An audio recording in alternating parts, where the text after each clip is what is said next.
Anda kembali bersama kami di Ayus Jabar masih membahas mengenai wacana penggantian status Bandara Hussein Sastranegara masih bersama dengan Pak Budianto Ardiansyah, beliau adalah Ketua Asita Jabar. Dan Anda yang berbincang terkait dengan wacana ini silakan Anda dapat menghubungi line telepon di layar kaca Anda. Dan Pak Budi tadi sangat menarik Anda sampaikan bahwa dampak yang dirasakan bagi para pengusaha di sektor pariwisata ini sangat terasa begitu, bahkan dari bulan Maret atau artinya lebih dari 6 bulan ini terjadi. Bisa digambarkan Pak, seperti apa kondisinya pada saat itu sampai sekarang? Ya memang pandemi ini sangat memukul usaha pariwisata seperti yang saya sampaikan sebelumnya tadi. Bahwasanya kemudian telah terjadi banyak pengurangan karyawan, ya, kemudian juga sampai PHK juga sudah terjadi di sektor pariwisata. Karena boleh dikatakan pada saat pandemi kemarin dan sampai hari ini masih berjalan, banyak sekali sektor pariwisata yang memang zero transaction. Tidak ada transaksi sama sekali. Tidak ada transaksi sama sekali. Ya, jadi otomatis mereka harus berpikir bagaimana cara supaya bisa bertahan dan sebagainya. Ya, jadi istilah sekarangnya itu mantap lah makan tabungan gitu. Jadi tabungan yang dikeluarkan terus untuk membiayai operasional sampai saat ini.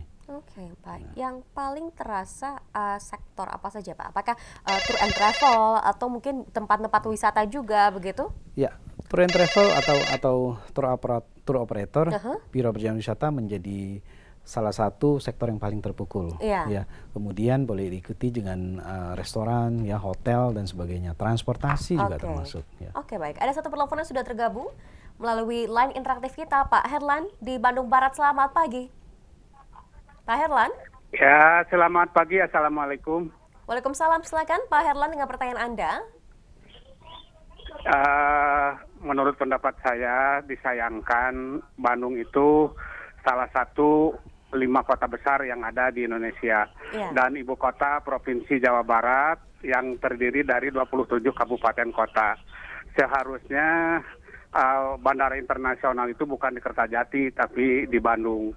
Contohnya saya ingin jajak saudara ke luar negeri, baik ke Eropa maupun ke Amerika. Jadi harus 2 kali naik dari Bandung ke Jakarta ke Cengkareng. Nah, ini Bandung ini sebagai kota jasa di Indonesia, terutama jasa pendidikan. Saudara-saudara kita yang ada di seluruh pelosok tanah air pergi ke Bandung untuk domestik mungkin memudahkan. Tetapi untuk yang ke luar negeri mungkin harus 2 kali naik tadi juga.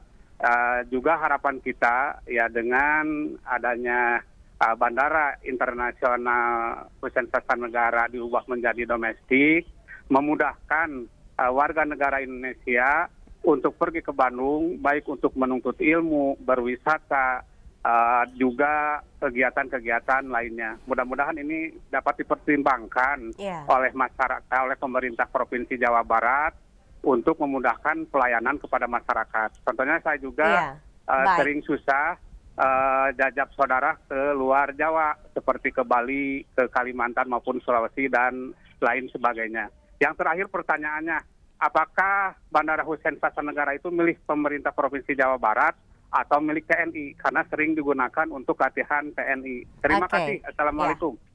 Baik.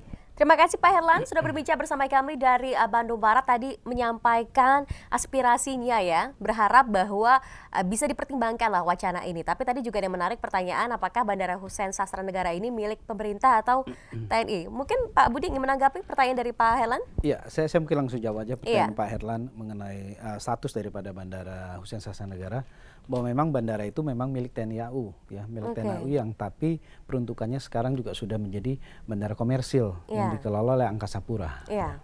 Oke, jadi sebetulnya ini milik TNI begitu kondisinya ya. Betul. Nah, tadi aspirasi mengenai mungkin bisa dipertimbangkan ke depannya, apa yang sebetulnya dari Asita sendiri sudah ada komunikasi tidak Pak untuk mungkin meminta kepada pemerintah agar mempertimbangkan mengenai rencana ini, karena sebetulnya bukan hanya di Jawa Barat ya, banyak sekali bandara lain. Kalau tidak salah jumlahnya ada 10 di Indonesia yang nantinya akan dipertimbangkan dirubah menjadi bandara domestik begitu Pak Budi. Ya, usulan pertama memang kalau tidak salah di sekitar 8 bandara yang akan dirubah ya. Nah, langkah-langkah yang kami lakukan adalah kemarin kami sudah melakukan konsolidasi juga dengan Dinas Pariwisata Kota Bandung dan juga DPRD. Rencananya mungkin kami juga akan mengajukan usulan ataupun pertemuan dengan Kementerian Perhubungan supaya bisa meninjau kembali status ini ya. Karena saya kemarin membaca satu apa namanya masukan yang diberikan oleh anggota DPR RI bahwa tepat sekali bahwa Bandara Hussein Sastranegara ini atau pengadaan dari satu bandara internasional ya itu sebenarnya mengacu pada Perhub peraturan Permenhub ya kalau tidak salah Permenhub nomor 39 tahun 2019 ya. Yang salah satunya mengatakan di pasal 16 adalah bahwa bandara internasional itu salah satunya harus mengacu pada perkembangan pariwisata di satu daerah ya. Dan juga terkait dengan perekonomian nasional. Dan kita lihat bahwa Bandara Hussein Sastranegara memenuhi kriteria-kriteria tersebut ya. Jadi bahwa sebenarnya tidak ada alasan bagi pemerintah untuk kemudian merubah status bandara tersebut gitu. Karena bandara ini aktif. Kalau kita bicara sebelum pandemi ya, bandara ini sangat aktif dengan tingkat load factor yang cukup bagus, angkutan dari luar negerinya. Oke, jadi pertimbangan ini juga sudah dipelajari oleh teman-teman Asita juga begitu ya, bahwa memang tampaknya Bandara Hussein Sastranegara ini layak begitu ya Pak Budi untuk tetap beroperasi, begitu? Betul. Oke, kemudian Pak Budi kalau kita lihat dari kondisi yang ada, jumlah pengunjung wisatawan di Jawa Barat khususnya. Kita lihat dari BPS menyatakan bahwa di semester pertama pada bulan Januari sampai dengan Juni ini hanya sekitar 30.000 lebih wisatawan. Padahal tahun lalu sekitar 75.000 lebih wisatawan. Nah, kondisi ini bagaimana teman-teman Asita melihatnya? Ya, ini memang kita pahami bahwa terjadi penurunan ya. Bukan hanya ya, selain BPS mencatat bahwa ada tingkat penurunan kunjungan wisatawan ya. Kita juga kemarin melihat data di BPPD bahwa PAD Kota Bandung juga menurun drastis ya, menurun drastis memang pasca pandemi ini. Nah, inilah yang mau kita underline ya, yang mau kita garis bawahi bahwa kita berharap setelah pandemi ini kita bisa melakukan hal-hal yang luar biasa untuk kembali memboosting pariwisata ya? Dalam kaitan supaya terjadi lagi pertumbuhan ekonomi yang baik ya. Jadi kalau kemudian ada limitation, pembatasan, pengurangan dan sebagainya, ini akan menjadi kendala buat kita ya. Kendala untuk menaikkan kembali, memboosting kembali begitu ya pariwisata. Jadi saya rasa bukan saat yang tepat sebenarnya untuk melakukan usulan-usulan untuk pengurangan status bandara dan sebagainya ya.